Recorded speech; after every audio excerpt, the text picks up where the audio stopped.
welcome, folks, to this edition of the 700 Club. I hope you all had a wonderful Easter and a holiday. And Terry is with us. Did you have a wonderful holiday? I did. It was a beautiful day here. I don't know about what it was like in your part of the country, folks, but here it was perfect. Beautiful. Well, I'm pleased to report on Friday, I waited for the J&J vaccine. One shot, not any reaction whatsoever. Not Good one, for you. not any pain, nothing. That's great. I mean, That's great. It was a model of efficiency. The way they did it, they had the National Guard working with them. They processed thousands of people in this one site. It was remarkable. There were thousands there. Oh, they're standing in line and everything. But, wow. Anyhow, I was very happy, and now I was supposed to wait 2 weeks, and then you're good to go. I'm good to go. Whatever it is, I'm ready. Well, folks, if you want to get impressed, a staggering $2 trillion for a massive infrastructure bill. Well, we would all like a good infrastructure. Nobody wants potholes. Nobody wants bridges falling down. But what is the White House touting? And why is only $615 billion actually going to go for infrastructure? Where's the rest of that $2 trillion going? Plus, what's the whopping tax increase that's going to pay for it all? Dale Hurd has more. The White House may call it an infrastructure bill, but to Republicans, it's a goodie bag of left-wing spending. And Republican Senator Roy Blunt says only about $615 billion of Biden's $2 trillion plan actually goes for infrastructure improvements. There's more in the package, George, for charging stations for electric vehicles, $174 billion, than there is for roads, bridges, and airports. The bill includes $213 billion for so-called sustainable and affordable housing, $400 billion to expand home or community-based care for seniors and people with disabilities, and $174 billion for programs to build a national network of 500,000 electric vehicle chargers by 2030. We're going to have auto workers, union auto workers, I hope, making cars one way or the other. Why not have them leading the revolution into electric vehicles, which, by the way, there is a very hot competition for? Blunt said if the administration could have kept the bill focused on infrastructure needs, it would have sailed through Congress with bipartisan approval. But Energy Secretary Jennifer Granholm indicated to CNN the White House is willing to pass the bill without Republican support, raising the possibility of using a budgetary maneuver that limits the amount of votes needed to pass, meaning Vice President Kamala Harris might once again cast the tie-breaking vote in the Senate. In addition to the wasteful spending is the means to pay for it. A hike in the corporate income tax from 21% to 28%, and an increase in taxes on companies' foreign earnings. Corporations, we all know, have not been paying their fair share. But after Donald Trump pushed American companies to return their factories to the U.S., Republicans are worried the tax hike will encourage corporations to leave again, taking jobs with them. We go back to the first or second highest corporate tax in the world, which works to our disadvantage. And some Democrats don't like the bill either because it will hurt business or doesn't spend enough on their favorite left-wing causes. Bernie Sanders wants more money for climate change and student debt. Senate Minority Leader Mitch McConnell says the last thing the economy needs right now is a big whopping tax increase on all of the productive sectors of the U.S. economy. Dale Hurd, CBN News. Isn't it amazing? You know, they could sail a bill through the Senate and through the House that would call for true infrastructure. I think we all realize that our roads have got to be fixed, our bridges can't fall down, and we've got to do something. And that puts people to work in honest jobs. But for example, in charging stations, in Europe, Volkswagen is building the charging stations all over Europe. And they will own the charging stations. And you look at gasoline pumps, they aren't put in by the federal government, they're put in by Texaco or Exxon or Shell or all those other stations, those companies. There's no reason in the world the United States government and the taxpayers of America have to build electric charging stations. I'm all for electric vehicles, but it can be done in the private sector. Why in the world would we cripple our corporations and make them inefficient in competition against other nations and other corporations and put on a burdensome tax like of this magnitude? It just boggles the imagination of how dumb the people are who run our country, and one wishes for something better.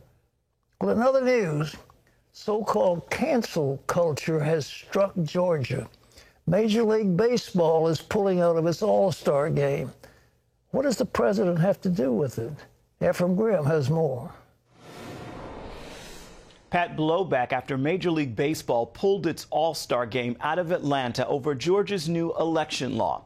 Democrats charge it's restrictive against minorities. Supporters charge Democrats are playing politics, pointing out the law expands early voting access in most counties, expands weekend voting to 2 Saturdays and potentially 2 Sundays, permanently adds drop-off balloting, which was a temporary measure for the 2020 elections.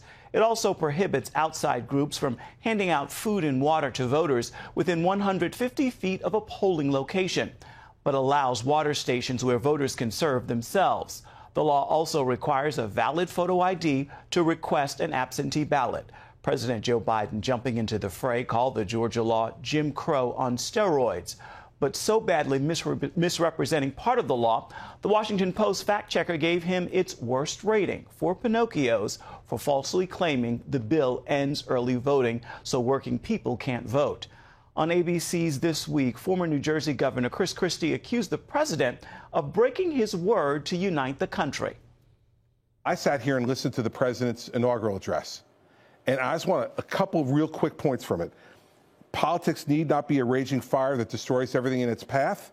Every disagreement doesn't have to be a cause for total war, and we must reject a culture in which facts themselves are manipulated or made up. And Joe Biden's broken his own rule, 84 days. And now he's lying to the American people, George. He's lying about this bill. He's lying to the American people about it to cause the raging fire he said he was going to put out. I'm very disappointed.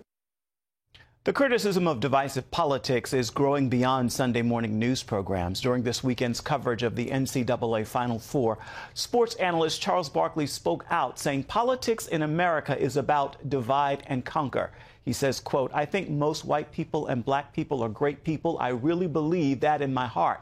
However, he continued, the system is set up where our politicians, whether they're Republicans or Democrats, are designed to make us not like each other so they can keep their grasp of money and power. Pat? Well, you know, folks, I think we've got to recognize the greatest opportunity for fraud is in mail-in ballots. And what the law that they're now trying to propose and jam through Congress would make this fraudulent activity a permanent fixture of our election.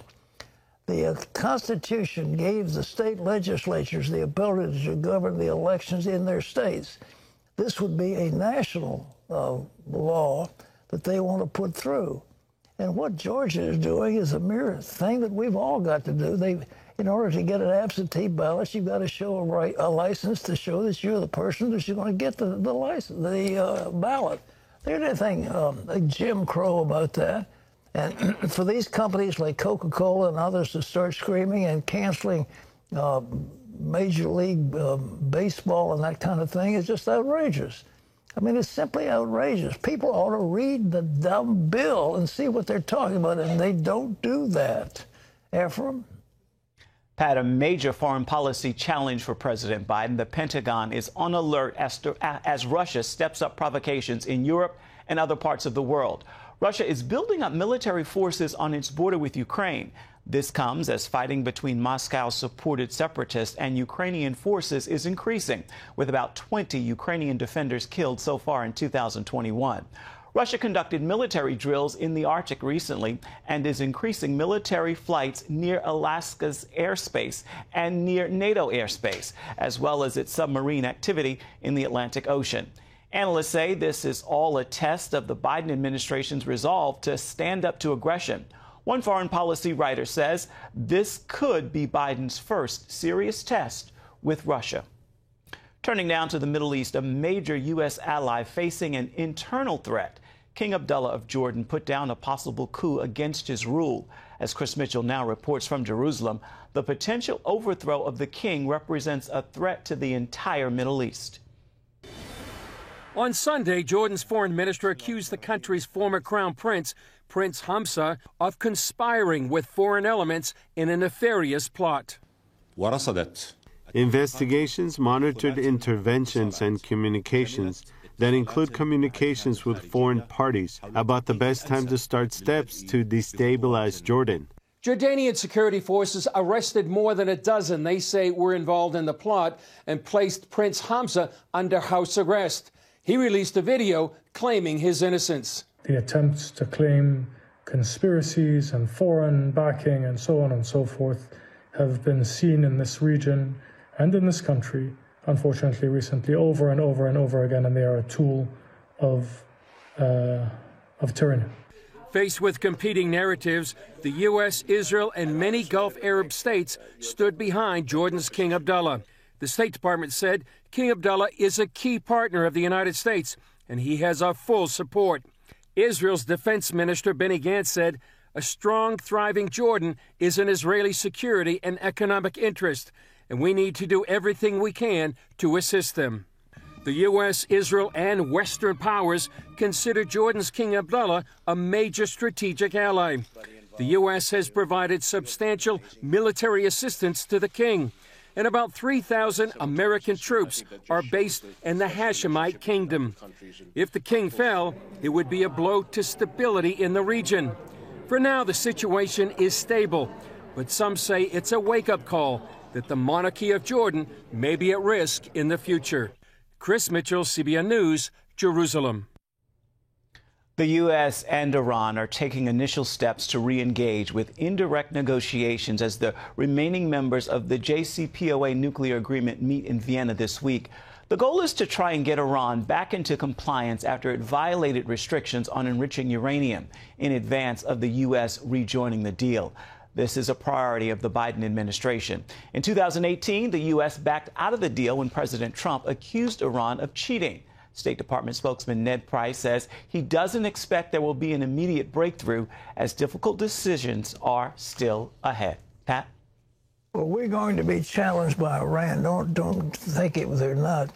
And the Iranians have that concept that before the Mahdi comes, before the 12th Imam comes, there has to be chaos.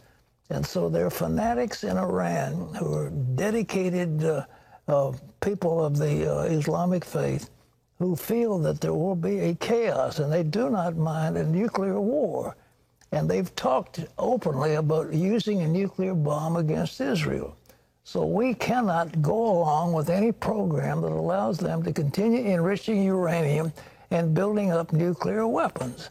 It's just that simple. The last deal was a giveaway to them of large amounts of money and other things that would enable them, if they didn't build up nuclear forces, of having the Quds Force and their other behind-the-scenes terrorist groups operating.